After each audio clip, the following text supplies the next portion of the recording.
Welcome back my dear friends. आज हम लोग अल्टरनेटिंग करंट में आगे प्रोसीड करेंगे। अब जो हम डिस्कस करने वाले हैं वो mean value of alternating current और root mean square value of alternating current. तो चलिए फर्स्ट ऑफ ऑल हम डिस्कस करते हैं रूट मीन वैल्यू से पहले मीन वैल्यू। तो आर्टिकल डाल दीजिए अगर आप नोट्स बनाना चाहते हैं, mean value of AC for alternating current. देखिए मीन वैल्यू हम कैसे फाइंड करेंगे उसका फार्मूला समझ लें जरा। इंटीग्रेशन मेथड से अगर मीन वैल्यू कभी निकालना होता है मुझे किसी भी फंक्शन का मीन अगर फाइंड करना है तो हम लोग का कॉन्सेप्ट सीधा रहेगा, ध्यान रखिए 1 टाइम पीरियड, जितने टाइम इंटरवल में फाइंड कर रहे हैं। ये इंटीग्रेशन मेथड सिखा रहा हूं मैं आपको। 0 से वो टाइम पीरियड जितने के लिए आप सॉल्व कर रहे हैं, फंक्शन लेंगे आप और dt लेंगे। जब हम मीन वैल्यू निकालेंगे तो ये मीन वैल्यू फाइंड करने का फॉर्मूला है इंटीग्रेशन वे में। किस मेथड में? इंटीग्रेशन मेथड का इस्तेमाल करूंगा मैं। आप लोगों को ये फॉर्मूला एक तरीके से प्रिपेयर करना है। Mean value of any function, जिसकी भी आप मीन वैल्यू निकालना चाहते हैं, 1 टाइम, 0 से टाइम लिमिट हो जाएगी फंक्शन की वैल्यू और dt। ये तो फॉर्मूला हो गया। हम लेकिन यहां किसकी मीन वैल्यू निकालने वाले हैं? करंट की। अब देखो जो अल्टरनेटिंग करंट है उसके लिए मैंने आपको एक ग्राफ सिखाया था, कुछ इस तरीके से सिखाया था कि नहीं बताइए। अच्छा, अगर फुल टाइम पीरियड की बात करूं तो 0 यहां होता है, हाफ टाइम पीरियड यहां तक होता है कि नहीं होता बताओ? पूरा ऑर्बिट यहां पूरा होगा जाके, एक साइकिल ये कंप्लीट है। देखो अपर हाफ लोअर हाफ दोनों मिला दो, एक सर्कल हो गया पूरा कि नहीं? तो फुल टाइम पीरियड माने होता है एक सर्कल पूरा करने वाला टाइम है। अगर हम 0 से टाइम पीरियड t के लिए मीन वैल्यू निकालें तो एक टेक्निकल प्रॉब्लम आएगी। क्या आएगी सुन लीजिए। ये है I0 पीक वैल्यू पॉजिटिव वाली, और ये नीचे की तरफ कैसी कहते हैं हम लोग? माइनस I0 कहते हो कि नहीं कहते हो बताओ। अच्छा, अगर फुल साइकिल के लिए हम निकालें मीन वैल्यू तो प्लस I0 माइनस I0/2, तो क्या रिजल्ट आ रहा है? 0। यानी फुल साइकिल के लिए मीन वैल्यू नहीं निकालेंगे, वो 0 आती है। हाफ साइकिल के लिए यानी कैलकुलेशन की जाएगी। तो चलिए हम यहां पर जब मीन वैल्यू करंट की फाइंड करने वाले हैं, देखो आई मीन लिखेंगे, सफिक्स में m लिख दिया, m फॉर मीन। इसी को आप आई बार से रिप्रेजेंट कर सकते हो। मीन के 2 सिंबल है, जो आपको अच्छा लगे वो यूज करिए। अब देखो मैंने आपसे बोला था 1 टाइम पीरियड बोला था, लेकिन फुल टाइम पीरियड ले लोगे तो 0 आएगी। तो हम हाफ टाइम के लिए सॉल्व कर रहे हैं। किसके लिए? ये जो 1/t था उसको हमने क्या यूज किया? t/2। 0 से t/2। फंक्शन कौन सा है? करंट है। करंट के लिए तो सॉल्व कर रहे हैं हम लोग, अल्टरनेटिंग करंट के लिए सॉल्व कर रहे हैं। क्या इसमें कोई दिक्कत किसी को बताओ अच्छा समझने में इस पॉइंट को? अब हम लोग आई मीन को आगे प्रोसीड करते हैं। देखो 1/t/2 लिखा तो इसको 2/t लिखा जा सकता है कि नहीं बताओ? 0 से t/2। आई देखो अल्टरनेटिंग करंट की जो इक्वेशन होती है मैं सिखा चुका हूं, I = I0 sin ωt। Formula तो याद है, लास्ट टाइम पे हमने डिस्कस किया है। तो यहां लिखा जाएगा I0 sin ωt dt। अब चलिए इसको सिंप्लीफाई करते हैं।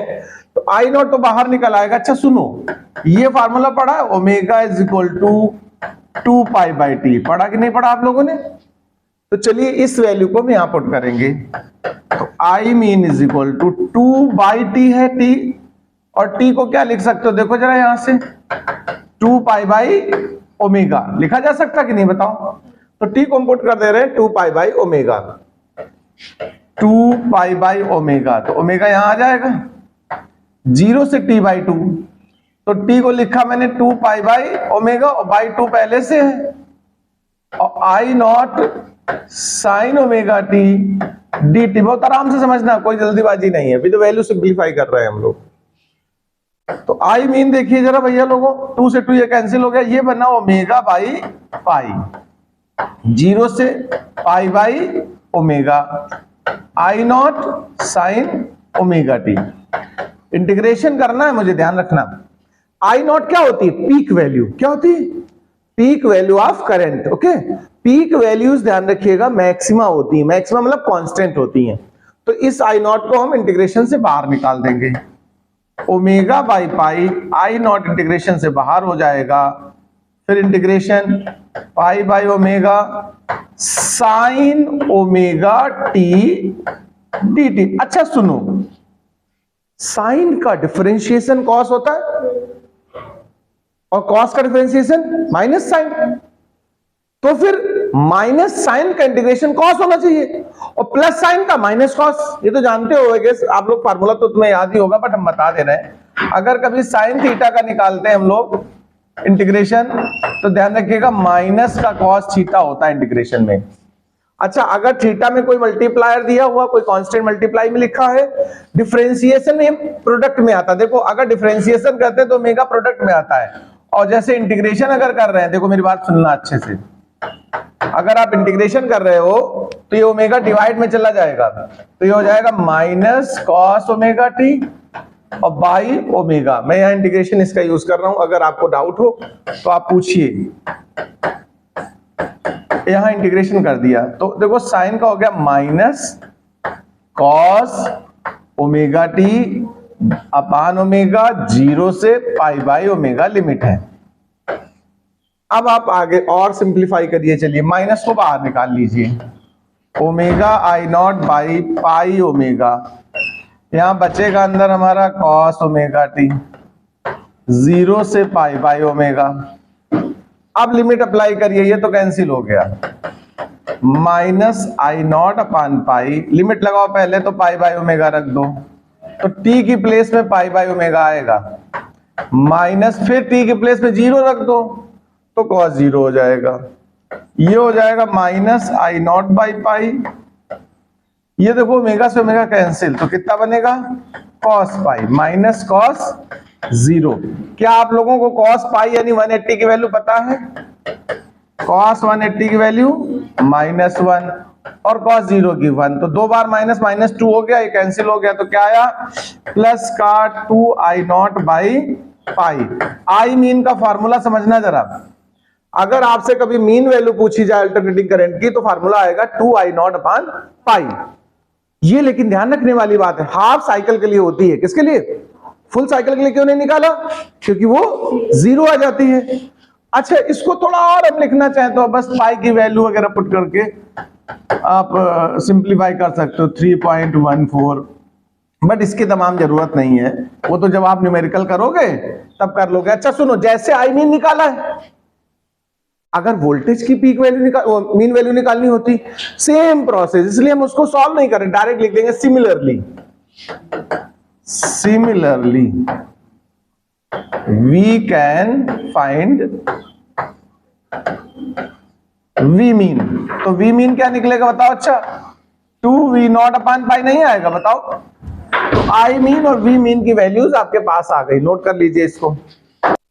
तो चलिए मीन वैल्यू तो आप मुझे लग रहा समझ गए अच्छे से। अब एक और टॉपिक आता है जिसको बोलते हैं root mean square value, RMS value. Short में हम क्या बोलते हैं इसको? हमें करंट की और वोल्टेज की आरएमएस वैल्यू फाइंड करनी है, तो इसके लिए आप सबसे पहले तो ये हेडिंग डाल दीजिएगा, root mean square value of AC. AC for alternating current. Current का निकालेंगे, वोल्टेज का फिर सिमिलरली लिख देंगे, ठीक है। देखो मैंने अभी सिखाया आपको, मीन जब भी फाइंड करते, सुनना जरा मेरी बात को, मीन फाइंड करना होता है अगर हमें किसी फंक्शन का, किसी भी फंक्शन का अगर हम निकाल रहे हैं मीन, तो मैंने अभी आपको सिखाया इंटीग्रेशन मेथड में हम लोग 1 अपान टाइम पीरियड लेंगे, 0 से टाइम पीरियड लेंगे, फंक्शन की वैल्यू रखेंगे और dt लगाएंगे। ये तो फार्मूला हो गया to find the mean by integration method. इसको आपको याद करना पड़ेगा भाई। अभी जैसे मैं करंट की मीन वैल्यू निकाल रहा हूं, लेकिन मीन नहीं निकाल रहा हूं एक्चुअल में, अकेले स्क्वायर मीन निकाल रहा हूं ना, तो पहले स्क्वायर करें फिर उसका मीन निकालें। तो सुनिए, और बाद में रूट ले लेंगे लास्ट में। तो सुनिए, करंट की स्क्वायर का मीन मुझे चाहिए। मीन मतलब चाहे बार लगा दो चाहे सफिक्स में एम लगा दो, एक ही बात है। तो 1 अपान टाइम पीरियड रख दिया। अब ये फुल टाइम पीरियड के लिए निकालेंगे। क्यों निकालेंगे फुल के लिए? हाफ के लिए क्यों नहीं निकाल रहे इसको? क्योंकि स्क्वायर करने के बाद माइनस भी प्लस हो जाता है। हो जाता कि नहीं? जो हाफ साइकिल के लिए वहां निकाला था, आपको याद है? वो हाफ के लिए इसलिए निकाला क्योंकि ये प्लस आई नॉट था और ये माइनस आई नॉट था। मीन में तो सीधा ऐड करना होता है, लेकिन जब स्क्वायर मीन करोगे तो देखो इसका भी स्क्वायर करोगे, इसका स्क्वायर करके क्या हो जाएगा बताओ, प्लस हो जाएगा। तो क्या जीरो आएगा? क्या नहीं आएगा। इसलिए यहां सिग्निफिकेंट है फुल साइकिल। ठीक है, तो फुल साइकिल के लिए सॉल्व कर रहे हैं, वो भी आई स्क्वायर का सॉल्व कर रहे हैं। ध्यान रखना, पहले हम केवल मीन निकालेंगे, बाद में रूट ले लेंगे। तो क्या बोलने लगेंगे? Root mean square. ओके, तो स्क्वायर का मीन निकालने चल रहे हैं। चलो आगे बढ़ाते हैं। हमने अभी आपको सिखाया था, याद है, टाइम पीरियड का formula t is equal to 2 pi omega. ना याद हो तो याद कर लीजिए। तो 1/t मतलब 2 पाई ओमेगा, 0 से 2 पाई ओमेगा आई square D T.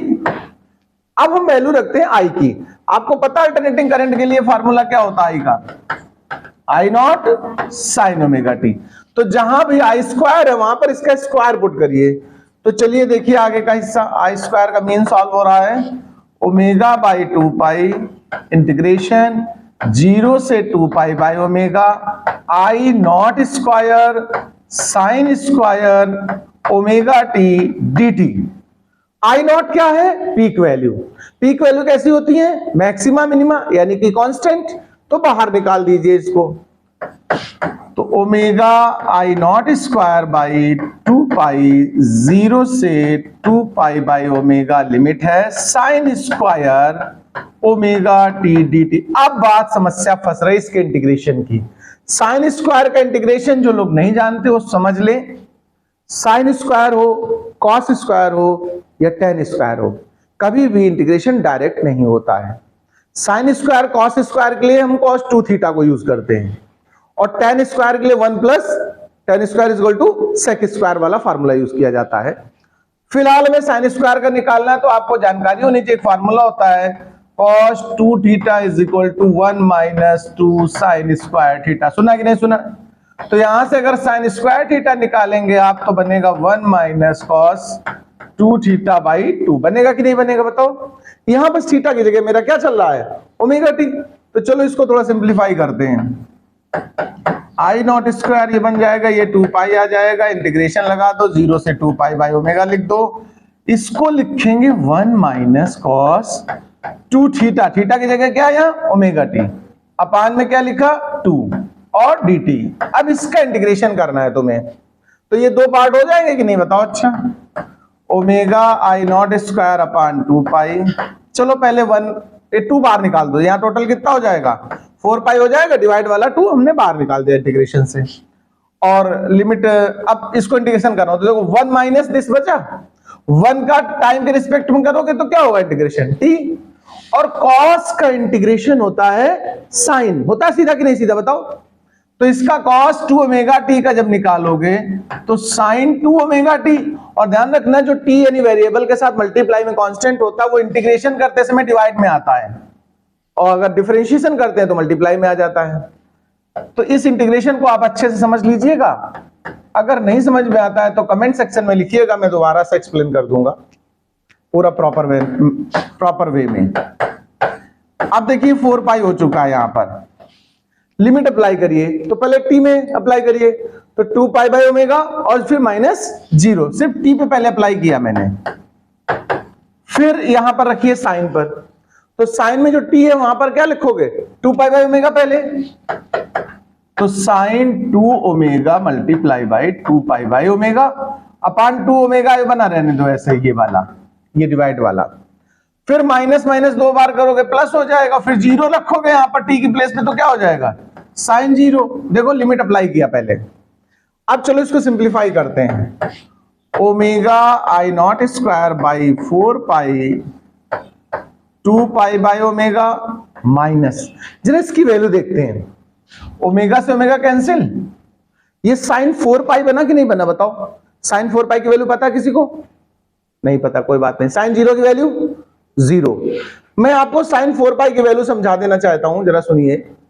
Sign n पाई, ध्यान रखिएगा, हमेशा 0 होता है, चाहे n 1 हो, 2 हो, 3 हो, 4 हो, 5 हो, कितना भी हो नेचुरल नंबर में, ठीक है?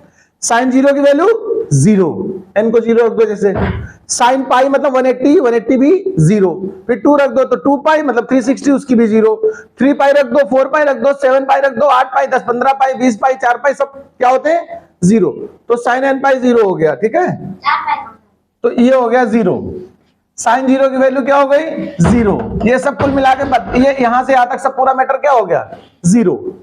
अब आपका जो सिंप्लीफिकेशन होने वाला, देखो ये आई स्क्वायर का मीन चल रहा है, omega I not square upon 4 pi 2 pi by omega. बताओ भैया लोगों, काट डालो जो कट रहा है, क्या कट रहा है देखो, आई स्क्वायर का मीन। अच्छा यहां पाई से पाई कट गया, एक 2 कट गया, ओमेगा कट गया, तो क्या बचा आई नॉट स्क्वायर अपान 2 बचा केवल। हमने अभी पता क्या निकाला, इसको क्या बोलोगे स्क्वायर मीन, और मुझे क्या चाहिए रूट मीन स्क्वायर। ओके, तो root, taking root both side, taking root on both side, दोनों साइड हम लोग रूट ले रहे हैं, रूट ऑफ आई स्क्वायर का मीन, तो यहां क्या बचा आई नॉट बाई रूट 2।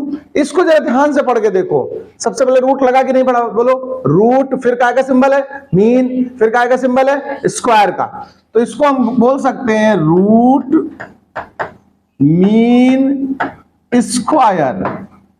और किस चीज का ये सब है, ऑफ करंट को, यही तो है, और इसकी वैल्यू कितनी आई है आई नॉट बाई रूट 2। अब इतना बड़ा लिखने से अच्छा है इसका एक सिंपल RMS लिख देते हैं, आई नॉट बाई रूट 2। देखो इसको पढ़ेंगे root mean square RMS, okay, किसका आई का, क्या निकला आई नॉट बाई रूट 2। ये फॉर्मूला तुम्हें तैयार करना है, इसको और कैसे लिखा जा सकता है वो भी समझ लो। डिवाइड में रूट 2 जब आ जाता है तो हम लोग रेशनलाइजेशन करते हैं, सुना कि नहीं सुना, यानी रूट 2 से मल्टीप्लाई कर लो तो क्या हो जाएगा आई नॉट रूट 2 बाई 2 नहीं आ जाएगा, बताओ। अच्छा रूट 2 की वैल्यू कितनी होती है 1.414 बाई 2, जब आप डिवाइड करोगे 0.707 आई नॉट, IRMS का ये भी तो फार्मूला बन गया देखो। इसी तरह हम सिमिलरली, वीकली कभी निकालते ही नहीं हम लोग, हम हमेशा क्या लिख देते हैं सिमिलरली।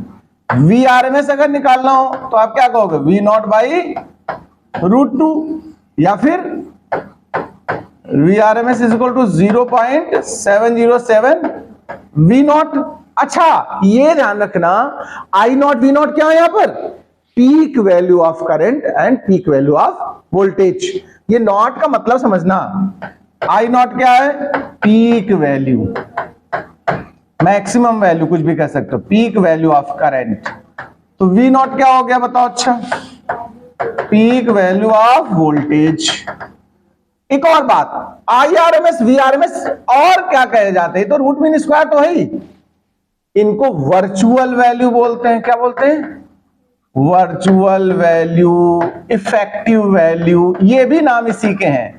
अगर कभी कोई न्यूमेरिकल सेक्शन प्रॉब्लम आपसे कहे डिटरमाइन वर्चुअल वैल्यू या फिर इफेक्टिव वैल्यू ऑफ करंट, तो आपको क्या फाइंड करना है RMS वैल्यू, क्या फाइंड करना है RMS वैल्यू। क्लियर बात, तो यहां तक नोट कर लीजिए आप लोग।